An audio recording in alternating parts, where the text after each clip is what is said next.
Aussi dans le domaine de la linguistique, et notamment des rapports entre le français et l'anglais, pourquoi le mot Guillaume devient William en anglais?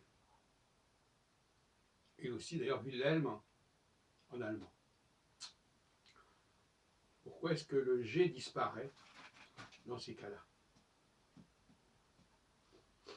Alors il faudrait savoir déjà que le U, si on enlève le G, il reste le U. Et le U se transforme en W en fait. D'ailleurs en anglais on dit W, double U.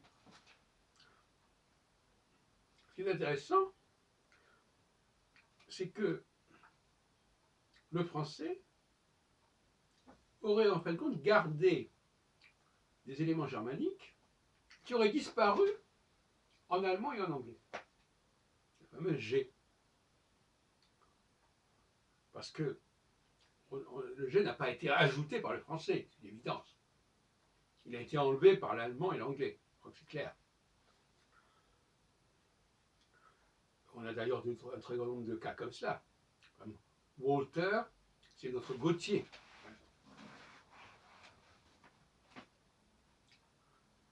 Et nous savons qu'en plus, le L devient souvent un U en français. Donc, Walter, c'est water. Water. Bon, on a donné des tas d'exemples comme ça, j'en ai parlé il y a peu de temps. Le trio anglais, allemand, français est assez fascinant. Parce que, par exemple, la formation du participe en allemand commence par un G. Et la plupart des verbes se conjuguent au passé avec un G. Machen, gemacht. Alors qu'en anglais, le macht, c'est le make en anglais, et il n'y a pas de G devant le. Donc les Allemands ont bien gardé le G dans ce cas-là. Alors que les Français ne l'ont pas, ce G. Et c'est peut-être parce qu'ils ne l'ont pas que l'anglais ne l'a pas non plus. Donc tout ça est assez embrouillé, et je n'ai pas l'intention d'ailleurs d'aller beaucoup plus loin dans cette discussion. Mais, dans un certain nombre de cas, je crois que la langue française est restée assez proche du germanique originel. Et d'ailleurs, il y a des points communs entre l'anglais et le français, entre l'allemand et le français, pour les marqueurs de genre. On a par exemple klein, petit, kleine, petite.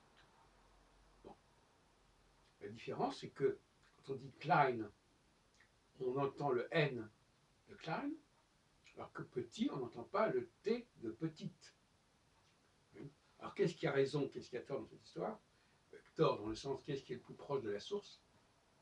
Allez savoir. On pourrait le savoir, moi je n'ai pas l'intention de le faire actuellement, je préfère travailler sur de manière structurelle.